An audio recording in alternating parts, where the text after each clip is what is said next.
of sharing. DurianASEAN.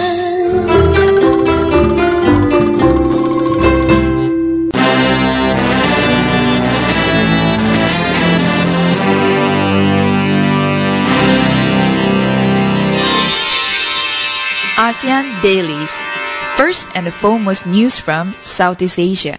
Hi, this is Arlene. Hi, this is Gowri. And of course, you are listening to us at DurianASEAN, the voice of discovery and sharing. So the first news of today, of course, everybody have been talking about, which is GST, the Goods and Services Tax, which will be happening tomorrow in Malaysia. That's right. It's going to be implemented tomorrow, and a lot of people, of course, have mixed feelings about it. Some people are okay. They are fine with it. There have been a lot of people who are also voicing their discontent, and even until now still trying to protest against the government to not go ahead with the GST. And there was a lot of last-minute pre-GST shopping as well being done over the weekend, causing a massive jam everywhere. Seems like the GST actually spur more consumption or capitalism, which is I'm not sure whether it's a good thing or not, but one thing for sure, everybody is kind of not sure or a bit ambiguous on how the GST taxation will be implemented.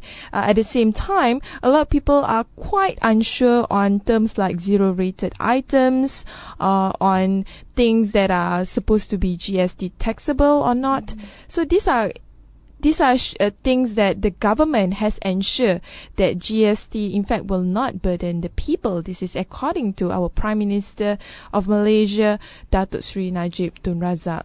So he's actually trying to look at the bigger picture here, saying that at a macro level, this will actually help to strengthen the country's financial resources, and also that it will boost the nation's rating, and this will put us in a more positive light when it comes to other countries looking at Malaysia. And he also wants to enhance international confidence in this sense, especially probably in terms of attracting foreign investors to come in. He thinks that this will actually give a good impression of Malaysia to them. It's funny because countries in Southeast Asia, quite a number of it has already implemented GST, but GST has never been implemented in Malaysia, even during Mahathir's time. I'm wondering why.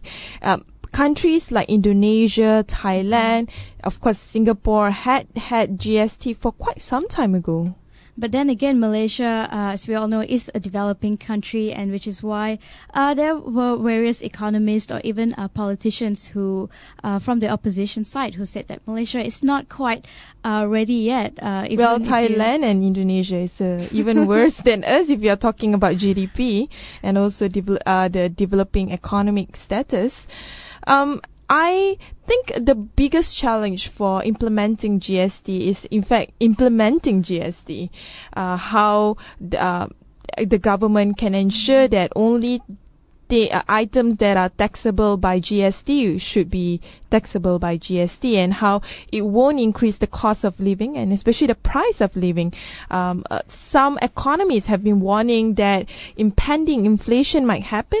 Some irresponsible sellers might artificially increase their price, saying that claiming that it is GST taxable when it's not supposed to be like that.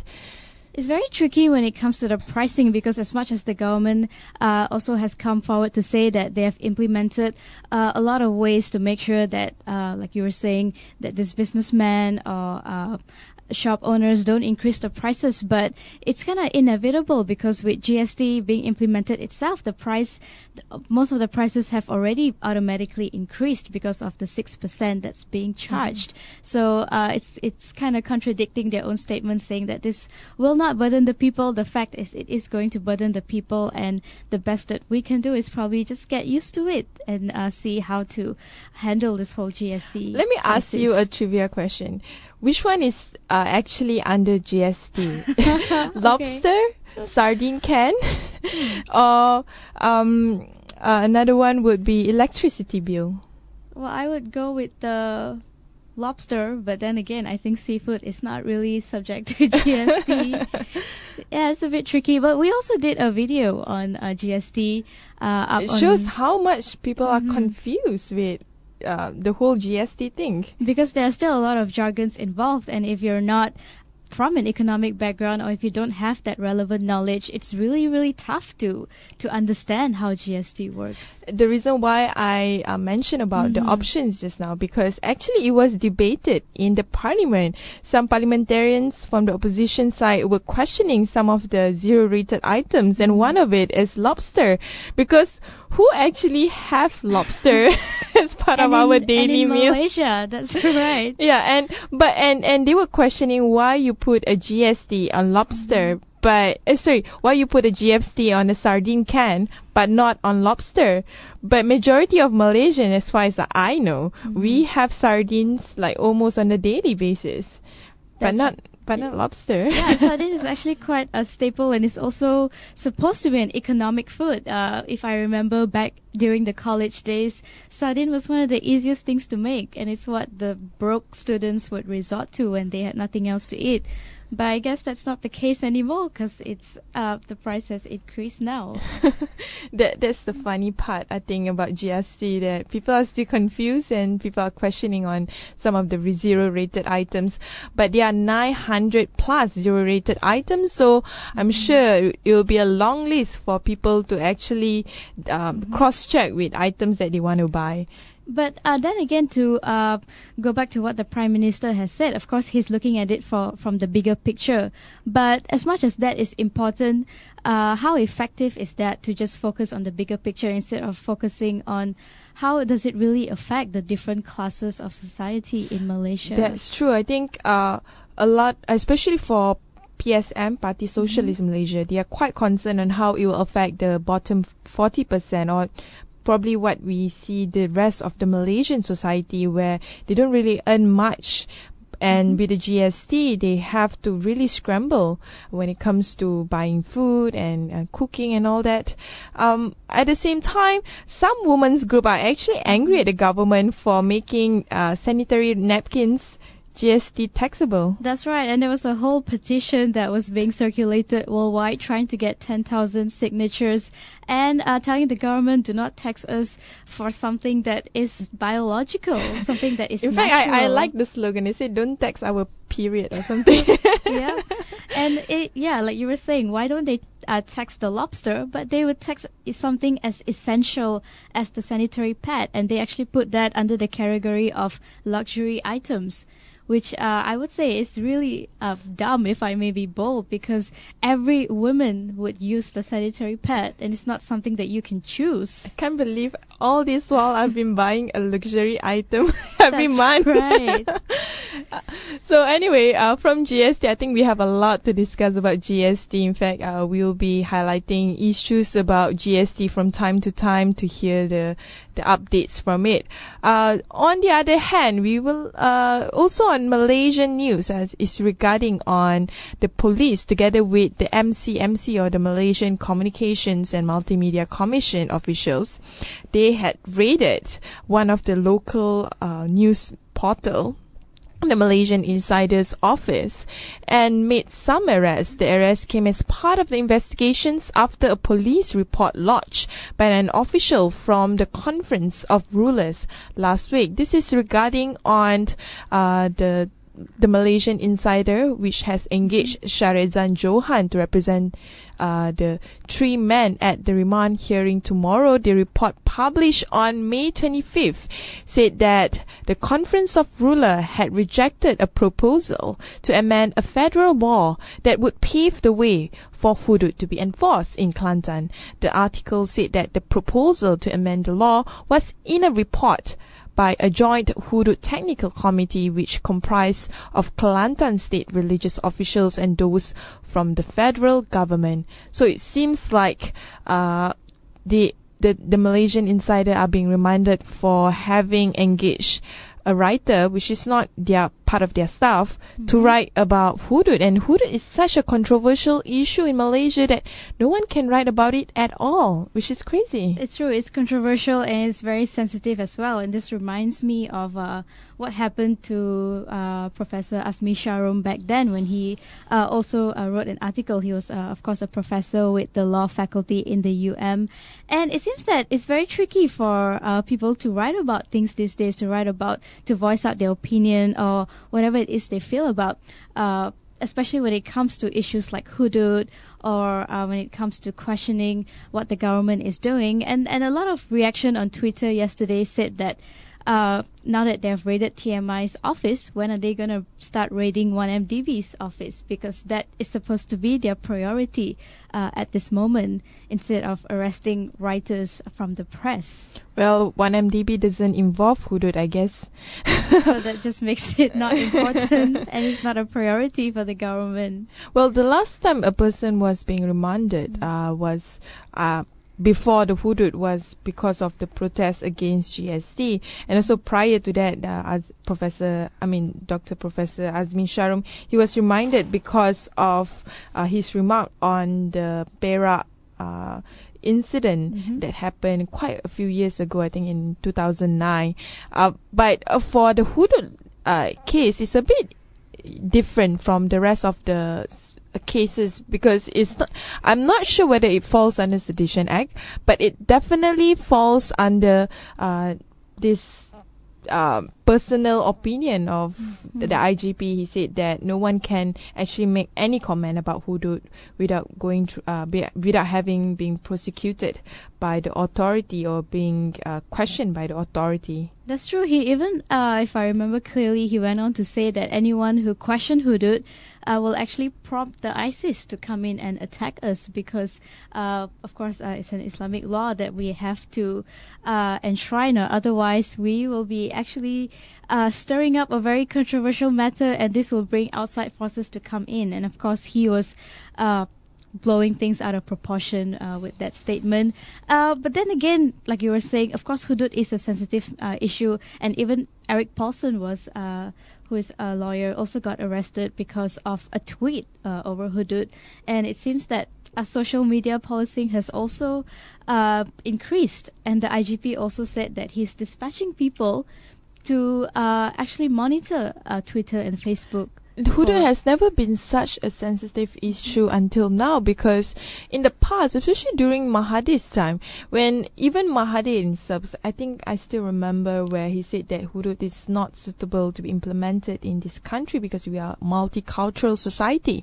And being in a multicultural society, it's hard to make a claim that it will only affect the Muslim, because in reality, even between the Muslim and non-Muslim, everything is so intertwined in terms of our affairs. Like it will only complicate matters. It's not impossible, but it's definitely impossible. So in a way that I think at the end of the day is to be able to discuss hudud rationally and in a manner that we can find a conclusive understanding about how hudud would impact society. That would be the way forward. And even with the video by the BFM presenter, also drew, of course, a lot of outrage from people because of her comments on hudud. And some people even said that if you don't take the video down, I will kill you or rape you. The reaction is definitely not acceptable. But then again, it's supposed to be a spoof video. It's a style of trying to talk about hudud. Some people might not accept that form of satirical form of presenting a serious issue, which is fine. Different people has different way of understanding things, and for hudud, I guess people would prefer those who are learned to actually explain about hudud rather than lay person like us, I suppose. And of course, that was only a satire video, but there were a lot of people who couldn't read between the lines and they took it very literally. But even then, for them to post threats on that girl who was just presenting her opinion, that also shows how controversial and how sensitive this whole issue is. Of course, it doesn't justify what they did, because if you're doing this in the name of defending your religion, they're already doing it wrongly, because posing threats to someone is not the way that you defend what you believe in. By right, you were saying earlier that there should be a discourse. We should be able to discuss this freely, because our Prime Minister have been projecting us as a moderate country at an international level, and maybe we should start living up to that. Yes, maybe. Anyway, we'll take one short break. When we return, we will discuss about issues happening in Myanmar as well as in ASEAN as a whole.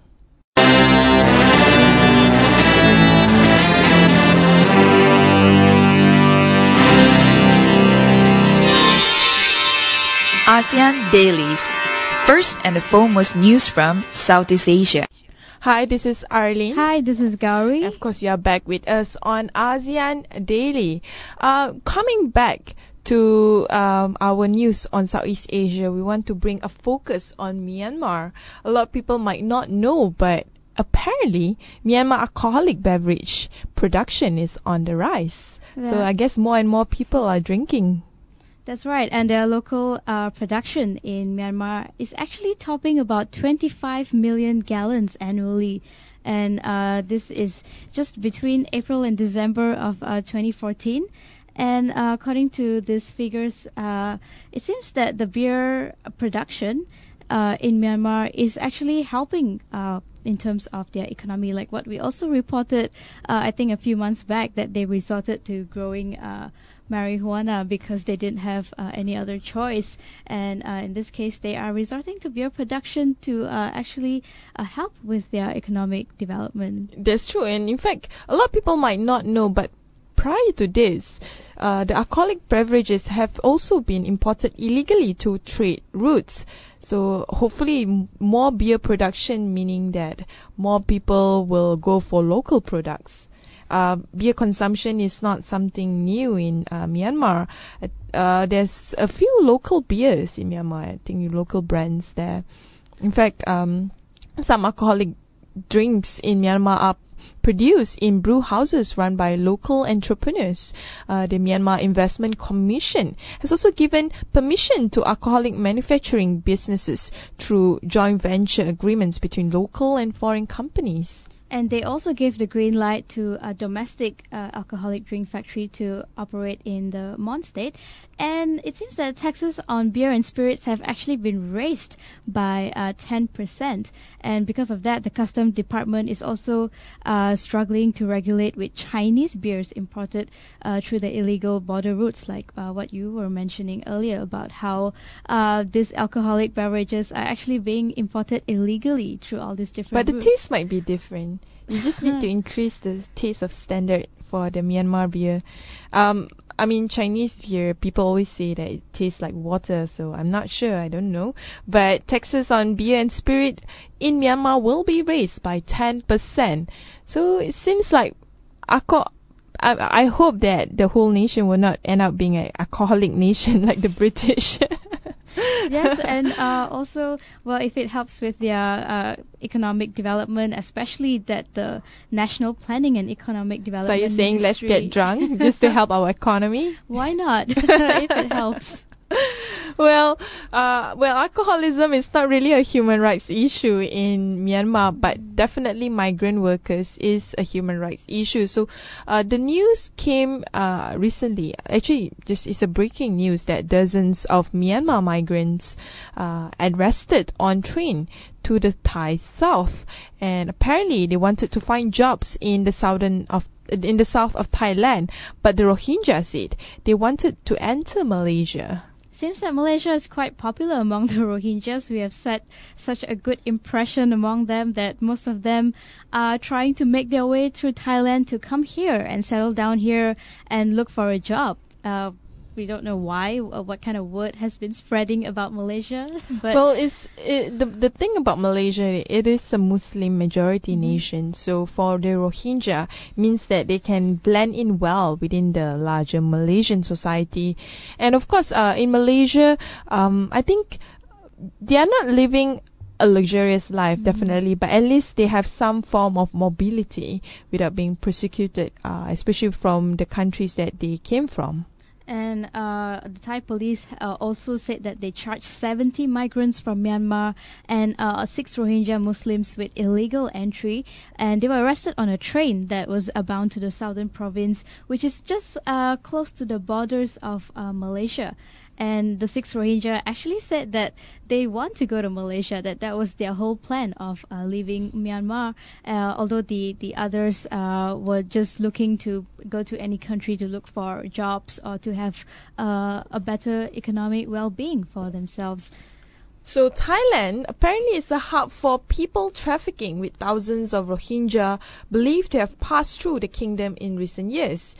I guess the Thai is happy that they are just a channel, not really a destination. But Malaysia now is the destination. But even being just a hub, or like you were saying, just the channel, they are still actually making money out of it by promising these people that, oh hey, you can come to Thailand and we will provide you a passage to go to Malaysia just like what you want. And they're trying to exploit these people at their vulnerable state and trying to make money out of it, which is of course unacceptable if you were to ask me. And the Thai government of course has said that they have done a lot to curb this human trafficking, and they are trying to investigate the issue and arrest those who are responsible.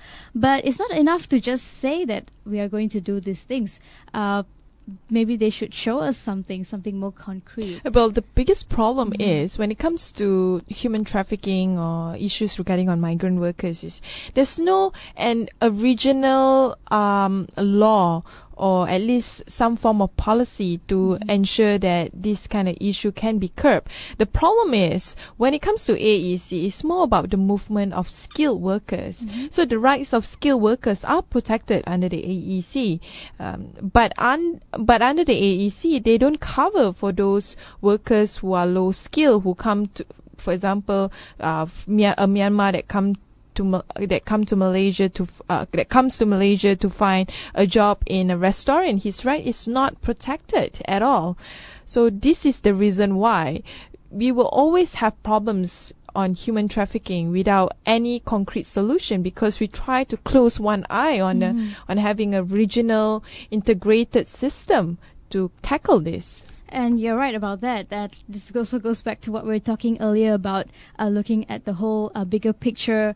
Like you were saying, of course, AEC covers the skilled workers, but what about all these refugees who run away and they have no place to turn to, and then they're also being exploited along the way because all these different channels are promising them things that they cannot even guarantee. I mean, nobody in Thailand can guarantee the safety of the Rohingyas, and to tell them that, oh yeah, okay, you can pay me this amount of money and I'll make sure that you safely get to Malaysia. No one really cares about them, and this is just more of a selfish arrangement that they're making with these refugees, and something definitely needs to be done about that, especially on Thailand's ask side. them to sign the UN Declaration for Refugee Protection. I think none of the Southeast Asian countries actually sign it, except probably for those very few which they don't really need refugees.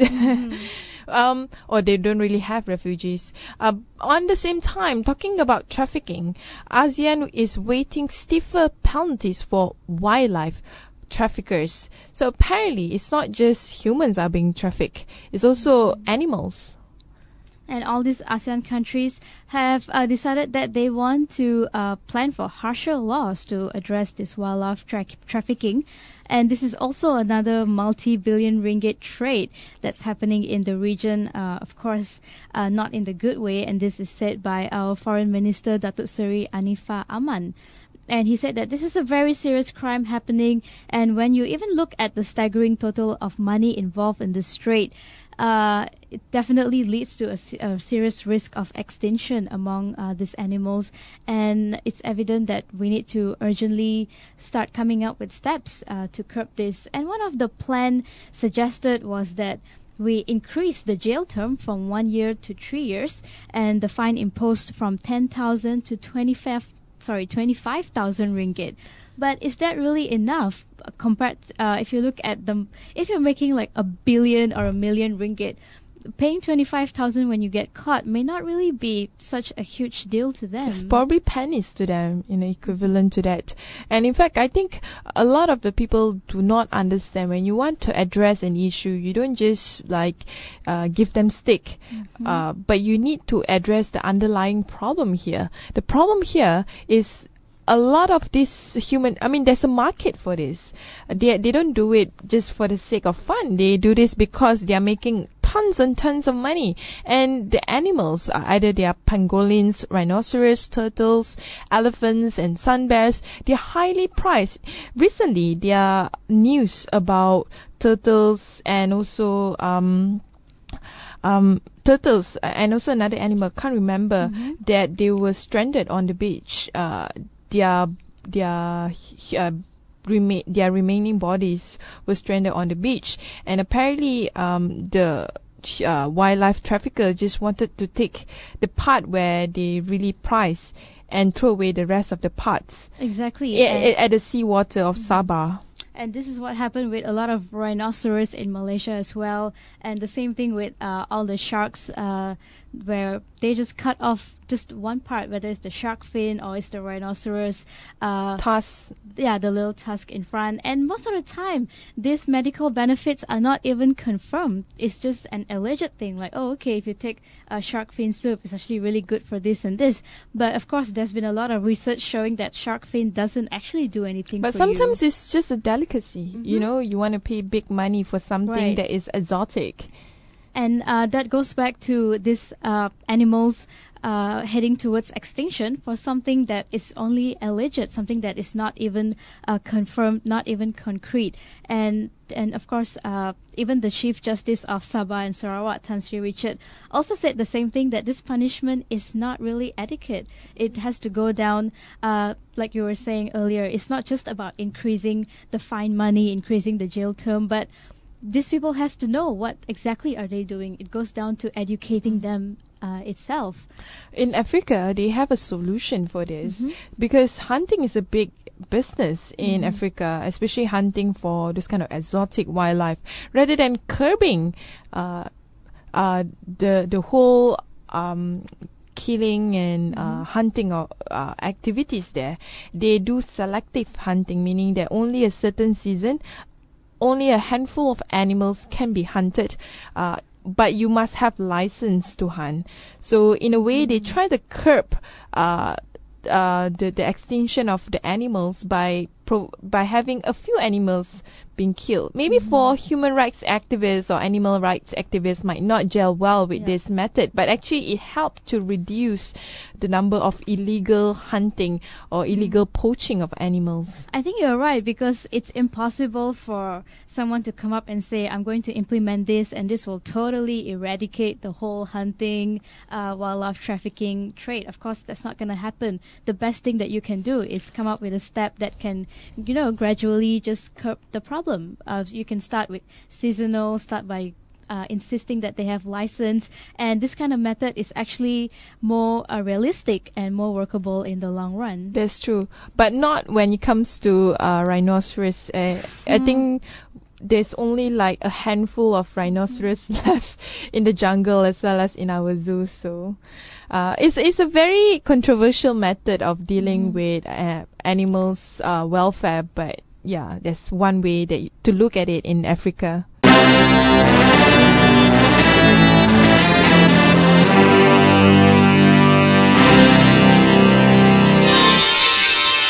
ASEAN Dailies. First and the foremost news from Southeast Asia.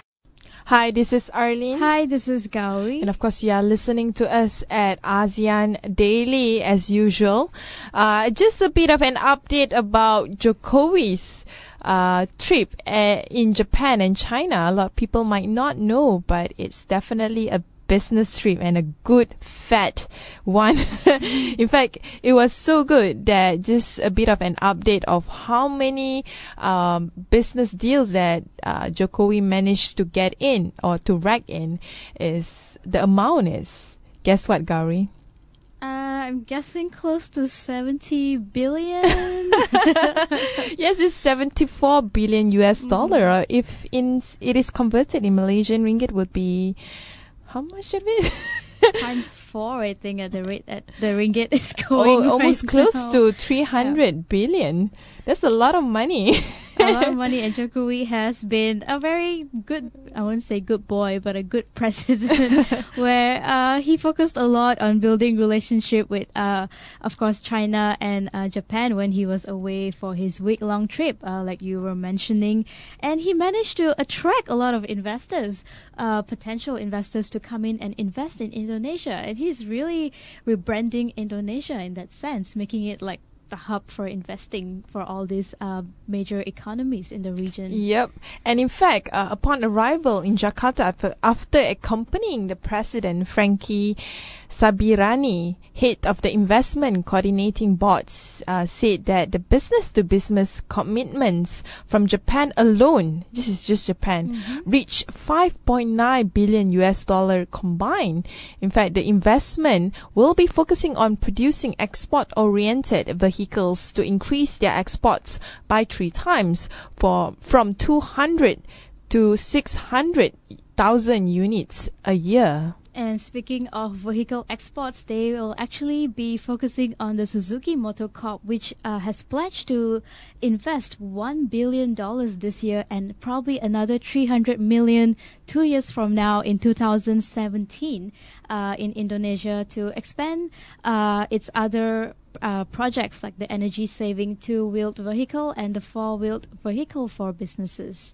So it seems like Indonesia is definitely going big, and a lot of focus on exports, on trying to get in more manufacturing sectors in. And what I can see now, Indonesia definitely can reach its target of 7% growth in the coming year.